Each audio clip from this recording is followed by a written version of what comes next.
So it's actually been a pretty good day for people who are into graphics cards because we actually have a whole crap ton of options now if we wanted to get into gaming.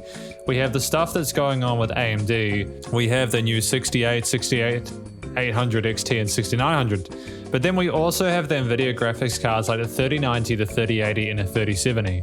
And the reason I'm saying this is because I'm actually getting really itchy to try some of these cards myself.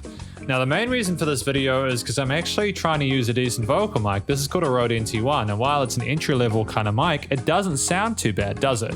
It's even got a little pop filter. And I also have a new gaming chair so that I can play video games and be comfortable. Because when I do these streams, I really need for these streams to sound good. And I'm kind of sick of using a Yeti Blackout that's 16-bit and that kind of sounds a bit garbage. You know what I mean?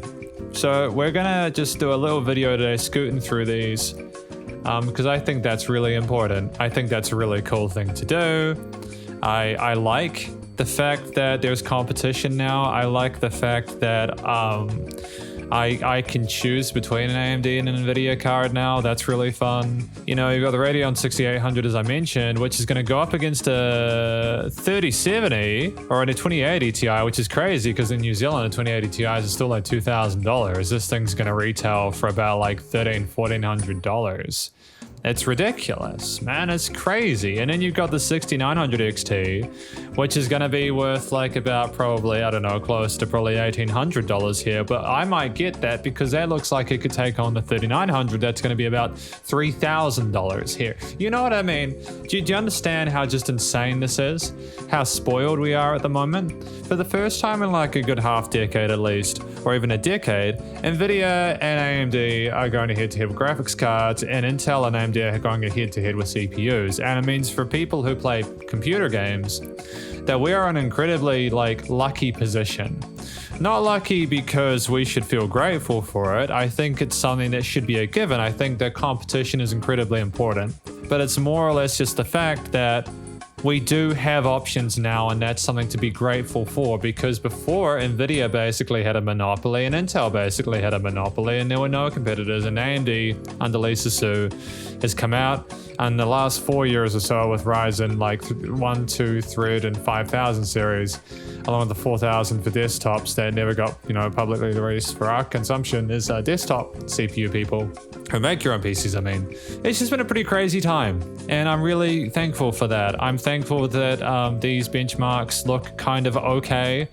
I mean, you've got this where it's like a 1600 XT going for a 320, and AMD isn't saying, yo, we'll be better than it necessarily. It's just that it's keeping up with it. It's like AMD is saying, hey, NVIDIA, we see you.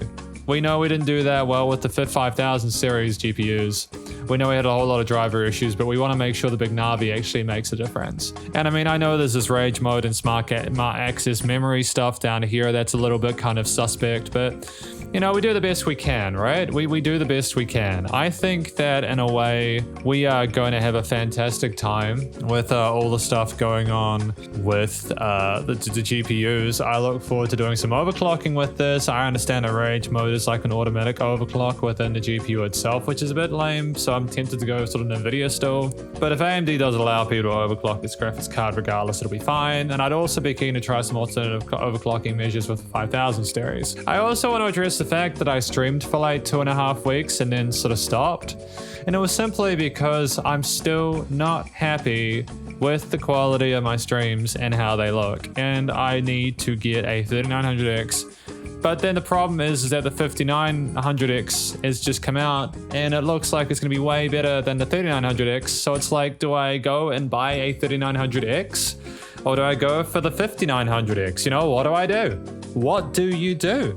It's tough, man. It's tough being a PC builder. It's tough being a streamer. It's tough being an enthusiast because you want to get the right one, but you also want to spend the money required to make sure you don't have any issues. And up until now, I've needed to spend and spend and spend, and I'm sick of spending and spending and spending, but I want to get to a point where I can stream properly. And I am also conscious of the fact that I probably won't make any money from streaming, but also having a computer that can handle rendering and all that kind of stuff, and I want to get into game design and all that, and it's just like having a 12 core is obviously the obvious kind of step up. I'm not going to go for a 3700 or a 5800X. I'm going to go for a 9 series because that's the 12 cores I need to be able to render quickly and do sort of different things and run virtual machines if need be or whatever.